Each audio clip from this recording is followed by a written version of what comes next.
ખાતે રાણા સમાજ દ્વારા ભાથીજી દાદાના નવીન મંદિરે પ્રાણ પ્રતિષ્ઠા મહોત્સવ પ્રસંગે નગરમાં શોભાયાત્રા કાઢવામાં આવી। શ્રી ભાથીજી મહારાજ મંદિર ડભોઈ ખાતે ભાથીજી દાદાનું નવીન મંદિર બનાવવામાં આવ્યું હતું, જેનો પ્રાણ પ્રતિષ્ઠા મહોત્સવ અવસરે હિતેશભાઈ મનહરભાઈ રાણાના નિવાસસ્થાનેથી શોભાયાત્રા રંગેચંગે અને વાજતે ગાજતે કાઢવામાં આવી હતી, જે હીરા ભાગોળથી ટાવર થઈ પરત ભાથુજી નગર મંદિરે પહોંચી, જ્યાં યજ્ઞ શ્રીફળ હોમવામાં આવ્યા। પૂજા અર્ચના અને મહાઆરતી કર્યા બાદ મહાપ્રસાદનો લોકોએ લાભ લીધો હતો।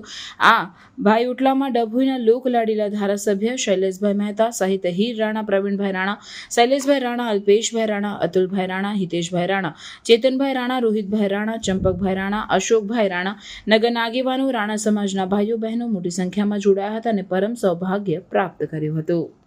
આજ રોજ ઐતિહાસિક દર્ભાવતી નગરીમાં આવેલ હીરાભાગોળ અને હીરાભાગોળ બહાર આવેલ ભાથીજી નગર ખાતે ભાથીજી મહારાજના મંદિરનો પ્રાણ પ્રતિષ્ઠા મહોત્સવનું ખૂબ ભવ્ય આયોજન કરવામાં આવેલું હતું। આ પ્રાણ પ્રતિષ્ઠા મહોત્સવ યજ્ઞ નિમિત્તે આજે તારીખ 13/5/2025ના રોજ ડભોઈ નગરમાં ભવ્ય શોભાયાત્રા કાઢવામાં આવેલ હતી।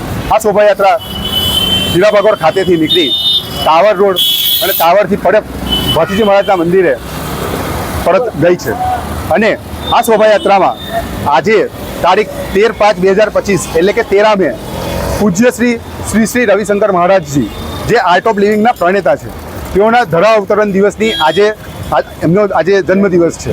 આ જન્મદિવસ નિમિત્તે ડભોઈ આર્ટ ઓફ લિવિંગ પરિવાર તરફથી આજના રોજ ટાવર ખાતે આ ભવ્ય શોભાયાત્રાનું ભવ્ય સ્વાગત કરવામાં આવેલ હતું અને છાશ તથા આઈસ્ક્રીમ વિતરણનો પણ ખૂબ ભવ્ય કાર્યક્રમ કરવામાં આવેલ હતો અને ડભોઈ નગરના વિવિધ આગેવાનો, રાજકીય આગેવાનો તરફથી પણ આ શોભાયાત્રાનું ભવ્ય સ્વાગત કરવામાં આવેલ છે। તારીખ 14/5/2025ના રોજ પ્રાણ પ્રતિષ્ઠા મહોત્સવ યજ્ઞનું પણ ખૂબ ભવ્ય આયોજન કરવામાં આવેલ છે। આ યજ્ઞ નિમિત્તે સાંજે મહાઆરતી, મહાપ્રસાદીનું પણ આયોજન થયું છે અને આ યજ્ઞની અંદર આપના ડભોઈના લોકલાડીલા ધારાસભ્ય શ્રી શૈલેષભાઈ સોટ્ટા ખુદ પધારનાર હોય આ રીતે આ ભવ્ય આયોજન કરવામાં આવેલ છે।